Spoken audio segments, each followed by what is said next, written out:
that? Oh God, I'm gonna die. I gotta get this on camera. No.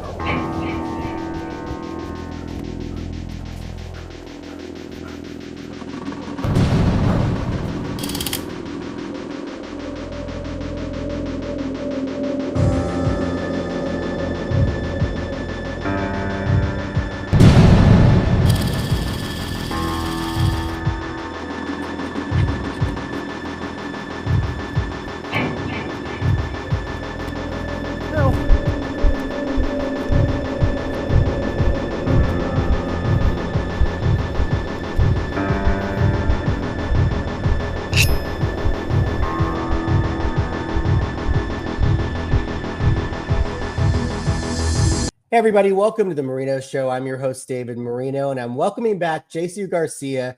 Many of you know him as Rod Lane from the original Nightmare on Elm Street. He's done a number of other films, and over the years, he's continued to evolve. He's a spiritual teacher. We'll dive a little into that, but Jsu, thank you so much for joining me again. Spiritual counselor. I never want to be a teacher. That's hard. That's a hard job.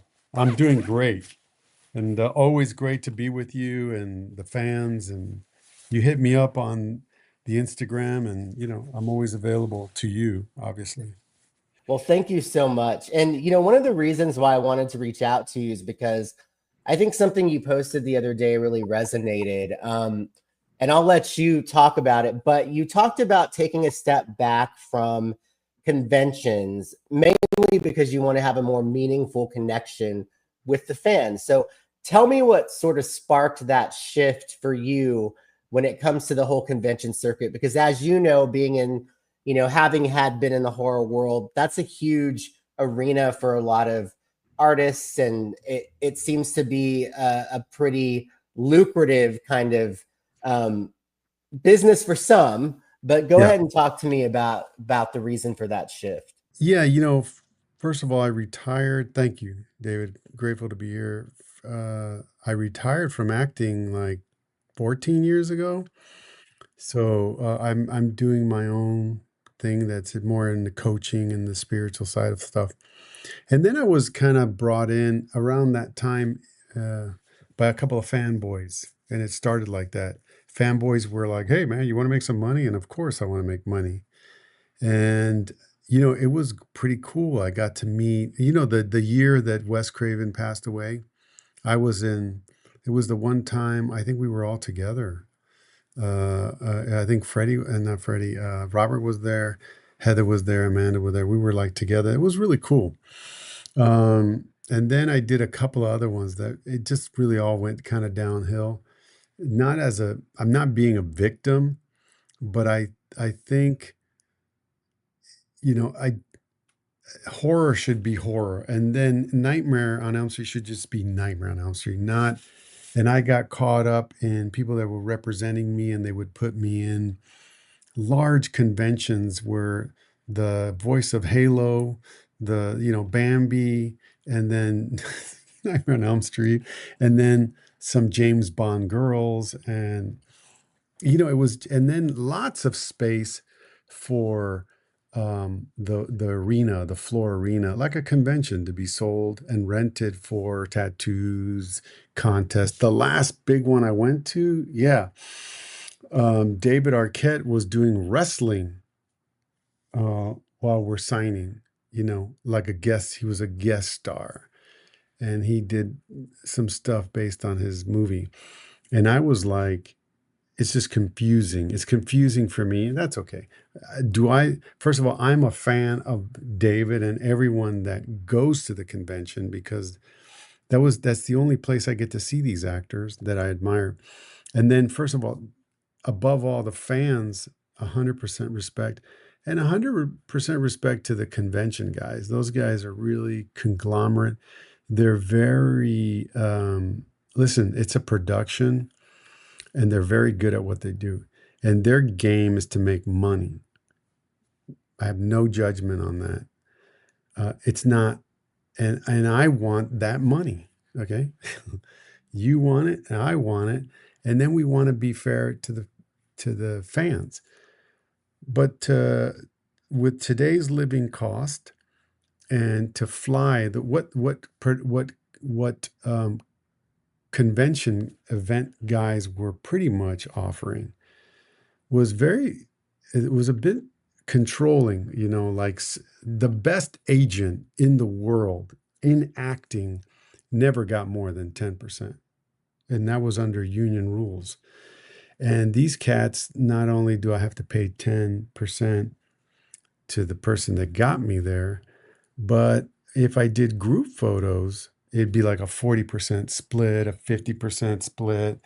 Travel was, I'm 62 years old and I deserve to fly business. I don't care what people think.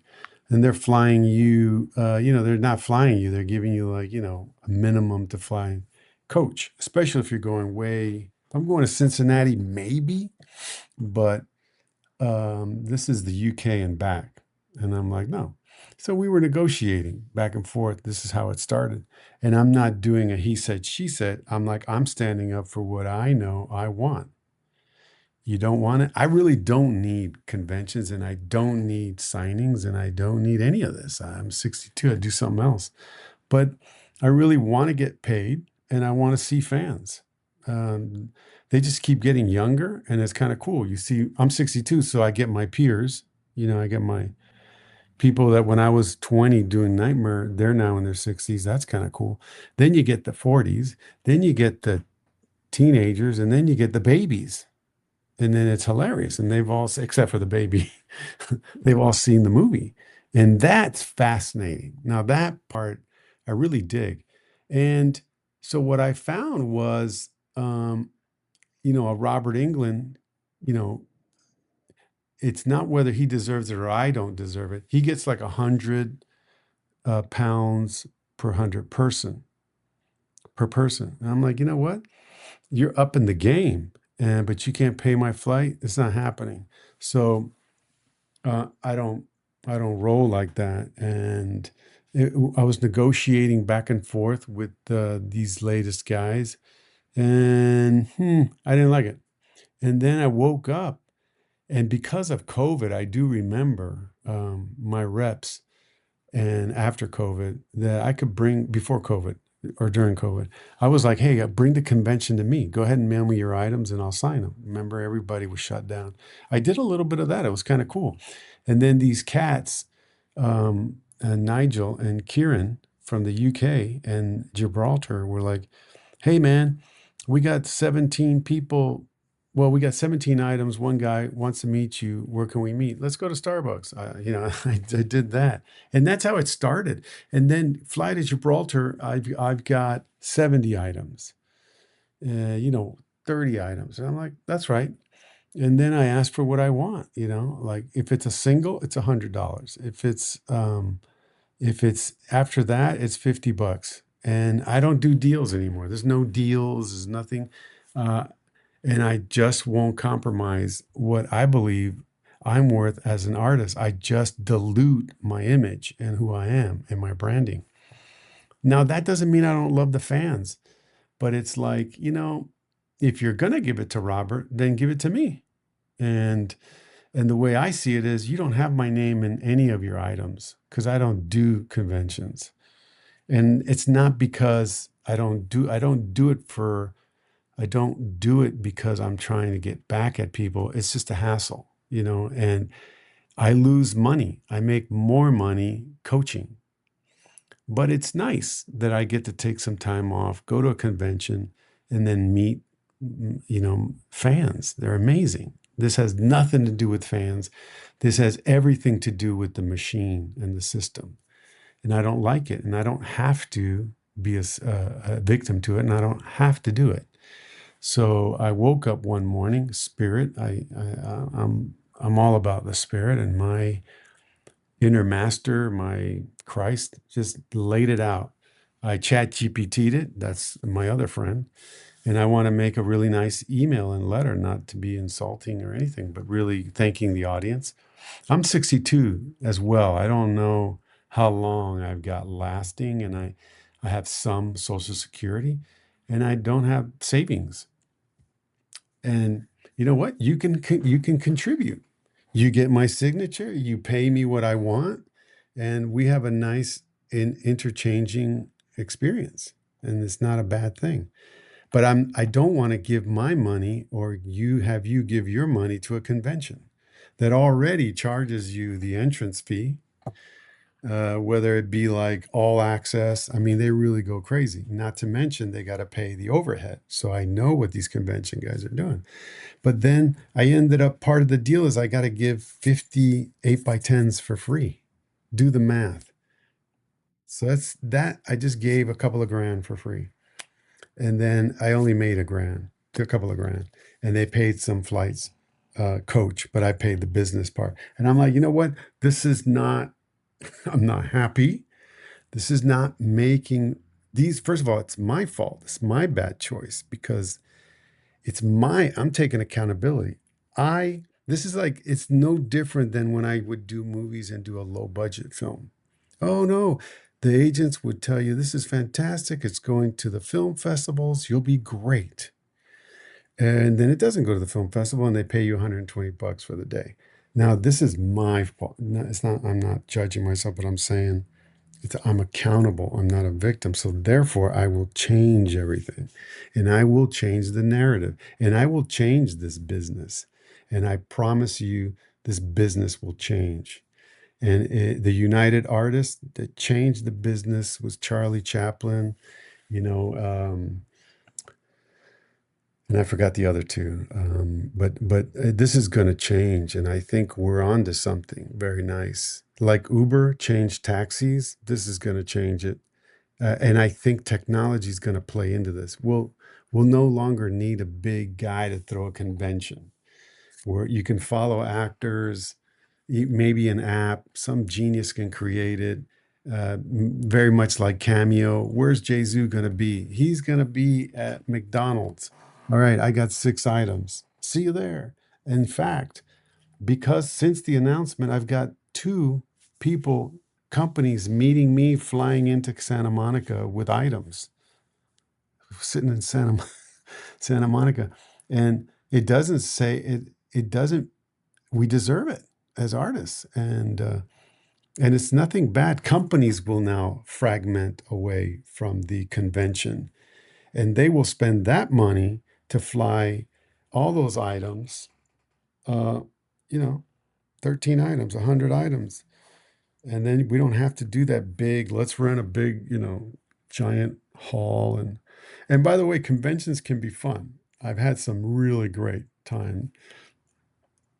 I remember I went to a convention with the cast of Happy Days and it was crazy. So you meet, and I got Charles, what's his name? Charles, Oh, was uh, it Scott Barrow? Roger Rabbit. Yeah. Oh, okay. Scott wasn't there, but Roger Rabbit was there. Charlie Fleischer and John Saxon. But I'm not, I think this is going to change and I want to be the catalyst for change. And I mean no disrespect for guys that are making the money. But I think this has to change. Just like AI is changing everything, man.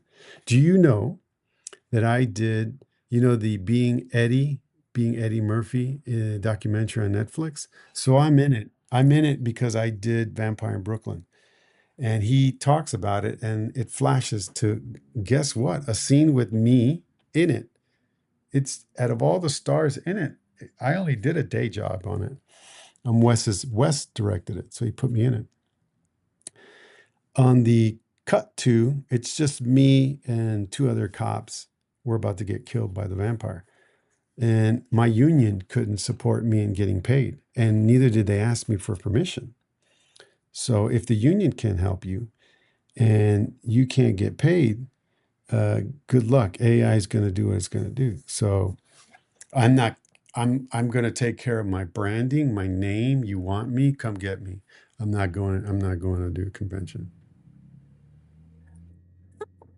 I hope you like that, David. No, I really do. I really appreciated what you shared because I do think it's important that artists get paid. I mean, a lot of the people that I interview on my show, it's independent artists that, they have to make money somehow, right? And they don't always make the money. But the other thing to that is that, I have many friends that have gone to conventions, and I think especially in the economy that we're in today, it's very hard for people to even attend the conventions because, like you mentioned, there's just the fee to get in, and then you're paying like for each person that you want to talk to or have sign something. And not only that, but the other part of it that I think it probably the intention behind the conventions wasn't to become as big as they have been maybe in the initial stages. But what also happens, I think, is it dilutes the fan experience with the actor or musician or whoever it is, because you literally get like a few seconds to just say hi, and then you're out after you've stood in line for Hmm. like 2 hours. And I think Hmm. that's one of the things that is disappointing for a lot of fans, is that they would like to have more of a personal interaction and have a little Hmm. more control of that. But you're having people, it's like they're bringing you in, take your picture, get your thing next, you know? And I Hmm. think that Hmm. that's the part for me that I don't I wish that there, and I that's why I like what you're doing, where it's like if people want you, they can go to you, they can figure out a way to negotiate whatever you want to charge for a Hmm. certain piece of, memorabilia being signed. And I think you really are onto something by putting it back into the artist's hands, and then you decide how you want that to play out. Right. And the amount of money that you would spend in the entrance fee, come see me. The I think what really hit it on the hammer is I just got really asking for what I want. The to really give myself ask where you were. So this guy wanted my autograph. I said, give me $100. I'll see you at Starbucks. He came, gave me $100. We sat there for like 20, 30 minutes. And it was actually better than a convention because he got it. He goes, wow, I didn't really get to, I'm really glad I got to meet you. And in a sense, he's supporting me. It's not just that he's giving me 100 for the autograph. He knows he's supporting me. And it's kind of like pretty cool. I was like, I like the guy, and we're open with each other on WhatsApp. He sends me Thanksgiving, and I like that. Provided you don't get a crazy fan comes and kills you for $100. But other than that, I'm not afraid. God's got my back. But I thought I'm going to ask for what I want. Why not? And that's really important to like to know your worth. I mean, that's a lesson for everybody, no matter what you do, what your job is, what have you. So, switching gears just a little here, I know the 40th anniversary of Nightmare was last year, but did you have any? You said you attended maybe one convention, I think, before we Mhm. started the interview. Yeah, nobody. And if they did, I didn't know about it, and I was probably busy traveling. A lot of people in the Nightmare are hooked up with Robert England's agent. I'm not. Yeah, So, and that's really good for Amanda and Heather and the team that rolls together. And I'm sure they got great representative because that's what you need. yeah. So, does it still surprise you? I mean, just as you were talking, that a guy met you at the Starbucks, $100 for your autograph or to sign something. Does it still surprise you that this many years later that there are people that, and you've done many other things, but specifically with Nightmare on Elm Street, there are people that they still find you, they still want to talk to you. I mean, I was one of them. That this film has such a lasting legacy, not just because of Robert, but because of the film as a whole. Does it still kind of surprise you that there's that kind of following for especially the original? The other day I had one of these talks like this with two guys. It was an audio call.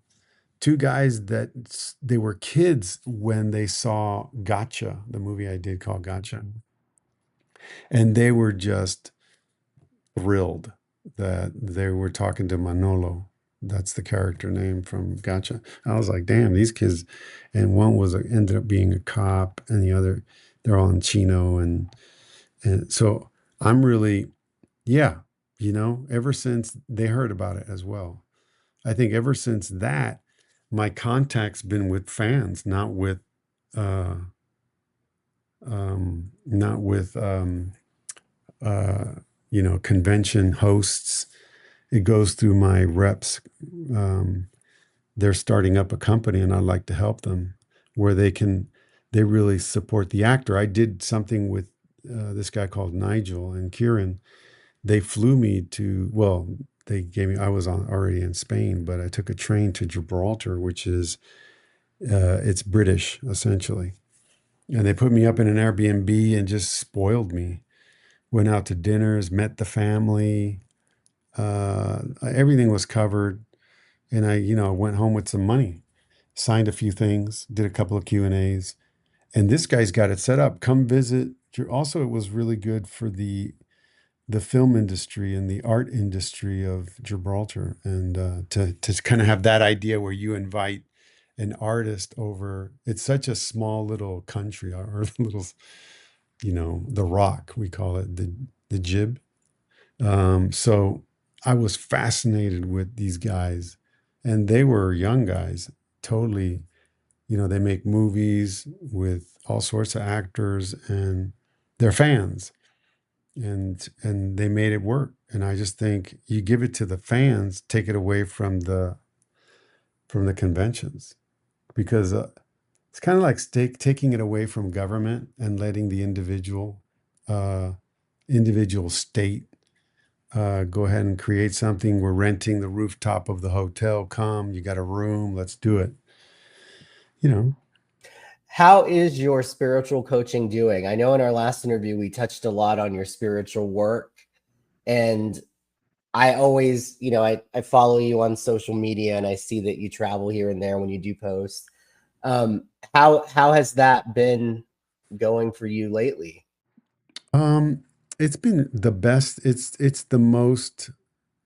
Uh, it's really what I want to do, because I coach with, like, Reiki. I coach as well, and I do a form of Reiki, which is aura balances, electromagnetic energy healing with a pendulum and a crystal, and everything is invisible. It's done through prayer. It's done through the spirit, and that is the energy I want to be in. And I realized, every time I went, I don't want to keep putting conventions down, but when I would go to conventions, I was really did not like it. I didn't like the energy. It was intense because it was more than the 0% of just meeting me and signing autograph. It was a huge production. And sometimes I've sat there and nobody signs. I was sitting next to the guy who did the music for Lost Boys. He's a rocker. Man, there were a couple of days nobody came up to him, but he had a guarantee. And that's the other thing. It's no fun. Say you do have a guarantee. Say they give you a guarantee. It's no fun if you see 10 people. So I don't want to make a trip like that. I'd rather stay home and do my coaching. Coaching is fun because it's one-on-one. And that's what made it fun when I started to open it up to meet people somewhere. I did it in the UK several times. And funny enough, where was I? I was in a country, I think it was Bulgaria. And I had done it in Russia before the war. I come out, somehow they follow me on Instagram, and there were like fans waiting outside for me to sign. And I signed some signatures. Um, they weren't they were just, they ambushed me. They got a bunch of free stuff. But that was funny. I was really thrilled that there were Nightmare on Elm Street fans following me in In Bulgaria. Bulgaria. It I was mean, it that's was wild. insane. It's Yeah. insane. So that was weird, and that happened to me too in Moscow. They were outside my hotel, and they were ringing up my hotel, and I thought it was the KGB. They would ring up and hang up, ring up, hang up, and I was like, "What?"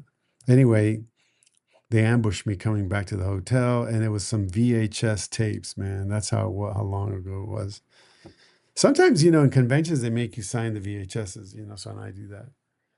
But a lot of prayer and good vibes to the future of what can happen. And I once again, for the highest good, I don't want to take away from convention guys. maybe they change their attitude as well, because I know they're making money, they're making bank, and uh, and they got people that volunteer and they don't get paid. So it's like somebody's making money. So, but sometimes the artist doesn't make the money because you know, you you're being told all these rules, and I don't have to do it. Yeah, they after I reach a certain amount, they take 40 to 50% of the take, and I'm like, why? You don't need it. You already got your admission. So anyway, that's not even agencies do that. So I can't allow it anymore. I think it's important to support artists, and I do think that just doing something outside the convention circuit independently, and I'm always in support of independent artists because I think that they should reap the rewards from their work. Yeah, You did the work. let me support the actor now. Truth is, the residuals aren't as much anymore. Truth is, some of us don't work anymore. And the truth is, when a convention comes around and we make money, man, it's good because it could help us for the year, 2 years, sometimes 3 years, because we no longer first of all, we're aging out. That's a fact. We're not 20, ready to do Scream again, Scream 1, 2, and 3, and Nightmare on Elm Street, So those days they're gone, man. So when we sign, it's great money, and we're like, I'm gonna put this away. So yeah, you are supporting. Fans are supporting the actor in so many ways. So it's not like a fan can't look at it like, oh my God, he's expensive. No, I choose to help this guy out because this money goes a long way. It's not like I live in Beverly Hills and I work every day like Brad Pitt level. I already chose out of that. And so the money's good. The coaching's great. Um, and you're supporting the actor. Actors is struggling. They struggle.